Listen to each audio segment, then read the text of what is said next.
wanted to start just by giving, I don't know if I have enough for every single person, but if I pass one around to each table, if you could just take it. You did it? Yeah. Okay. But just having you take a look at that picture that's there. And what inspired me was thinking about the event and how we have amazing artwork here and actually the art that we have in our natural environment. And so I was thinking we could take a peek at the picture and then just talk about what we see. What's the first thing that comes to your head when you look at the picture? Anybody? Blue water. Blue water, okay. The dunes. The dunes, Yeah. okay. Fence post. Fence posts, okay. And I wonder what was that? What, the two posts? I mean, The two is posts? that, yeah, they're just posts that the fence fell down. Yeah. Okay. But we're going to sort of talk Miller about the Beach. significance of those. I'm sorry? Miller Beach. Yeah, Miller Beach, okay. Anything else? We see, well, we see the dune grass, right? We see the Blue trees that are sky. present, blue skies. All of that is, all of those things are pieces. And the pieces all fit together in the picture because of the bigger system that exists there. And so, you know, Dennis is going to be an expert in this area, so I'm going to defer to him. But essentially what we're talking about here is having a system that's working together to produce a beautiful, what I consider to be a beautiful picture. And beyond that, a beautiful experience, something that has, I'm sure some of you probably were thinking about tastes and smells and warm days on the beach and, you know, feet in the sand. And those types of experiences come to us because all of the pieces work together. We have a synergy that takes the one piece, puts it with the second piece, and we get what we expect to be two, but really it turns out to be more than two. It turns out to be 3, 4, or more. Okay? So that I wanted to talk to you a little bit about how that works when we bring together government and nonprofits and business. And I know that some of you are already involved in this initiative to bring the pieces together, and I think you're probably aware of some of the difficulties that can exist because sometimes the pieces don't always seem to want to work together to get us to the bigger picture, to get us to the full experience of what it means. So I thought I'd ask a question now after we looked at the pictures. What would you think a good partnership should look like? What are the component parts that would make all that? What are the pieces that could come together that would make something more than two if it was just 1 + 1 coming together? What could make that? Regarding this photo? The photo or just the partnership in general? I mean, so some people may not have specific knowledge about ecosystems, so they may not know what would come together inside of an ecosystem, but a partnership. Cooperation. Cooperation, okay. And when you... A lot of times you have partnerships and people just argue and nothing gets done. Right, And I'll leave it go at that. okay, all right. It's good. Real challenge that we have is to get the other, what we would consider to be the other side, which would be Illinois, right? Thinking about what the benefits are for the collaboration, so to get them to think outside the box. I know probably teaching to the choir here, because you're probably thinking, yeah, 1 + 1 doesn't always equal 2. Sometimes it can equal 3. And you probably jumped on board, I'm hoping, in the first few minutes of what I was saying. But that's not necessarily the truth for people across on the other side. And so challenging them to think outside the box is going to be a little bit, can be a little bit difficult and can take time and requires some patience. But the key is to think about how they can be incentivized, how we can give them some incentive to actually participate and see the bigger picture. So I know that Michael and Dennis and others will be asking people, you know, for ideas for how that can possibly happen to move this thing forward. And my experience has been in the groups that I've worked with that once you get people to think about two things. One, how can we innovate and create to get to the solution?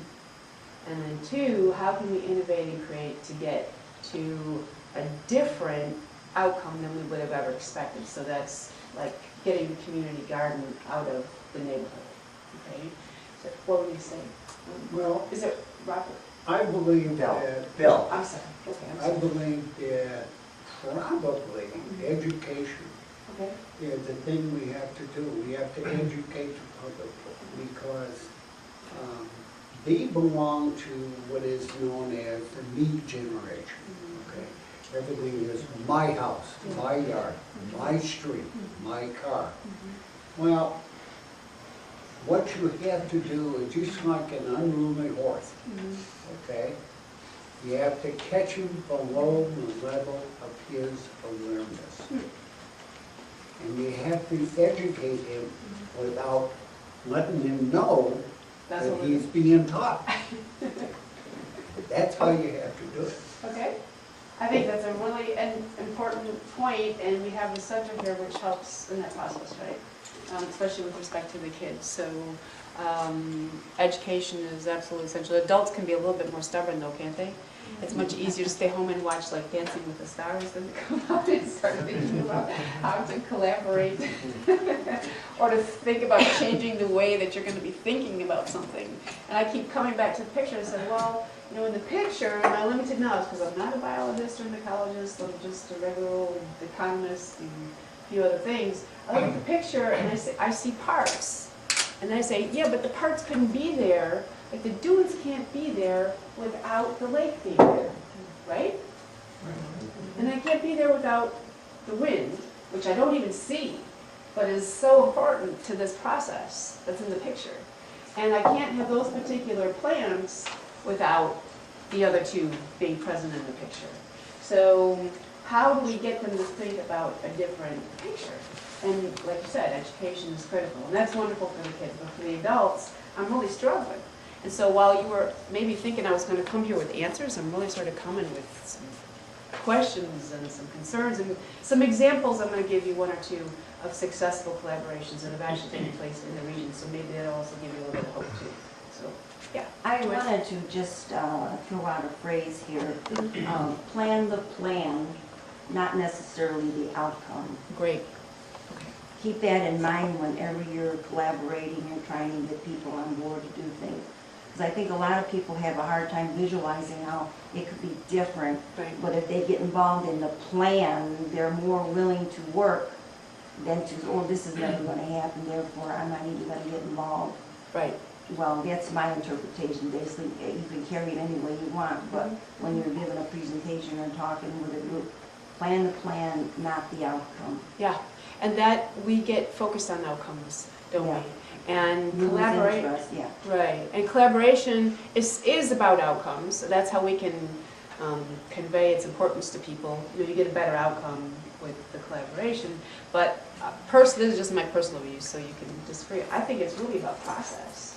Because collaboration doesn't end. Collaboration is about building relationships that will help us to continue to ask the right questions to get to different and better outcomes. And so getting people invested in that can be something that I think we can do if we stress that we're not just here like for a meeting and we're not here for an outcome, like a plan. We're actually here to get to know one another. That's what you need to do when you create a family and you come together, right?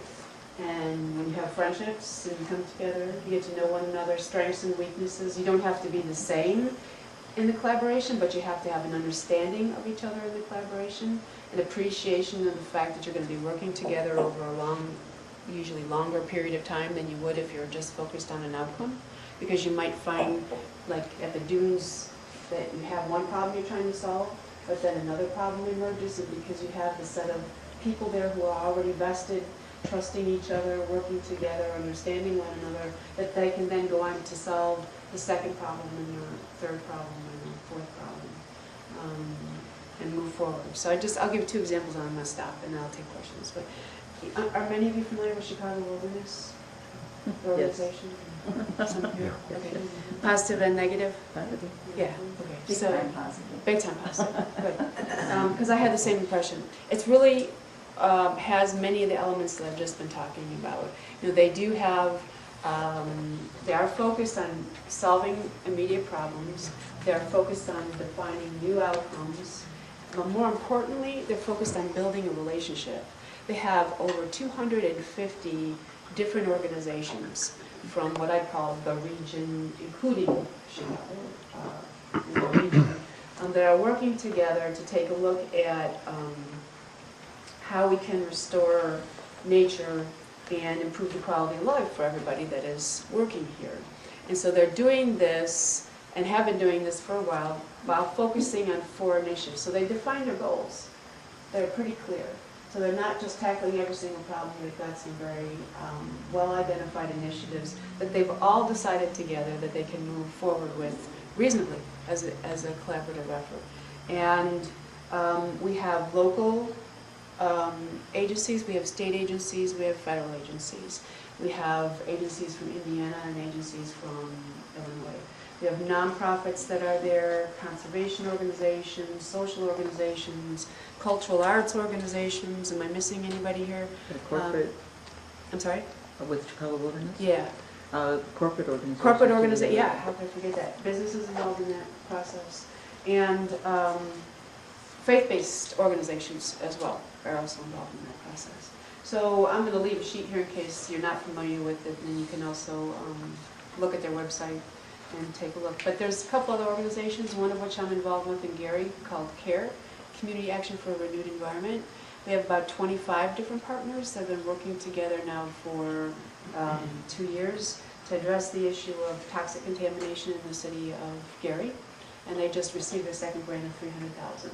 And so maybe another time I can talk to you about processes that we used to build the partnership. But the main thing there was in our building our collaboration, getting to know one another, understand one another, and trust one another, share information so that we can move forward to talk about the goals that we wanted to achieve.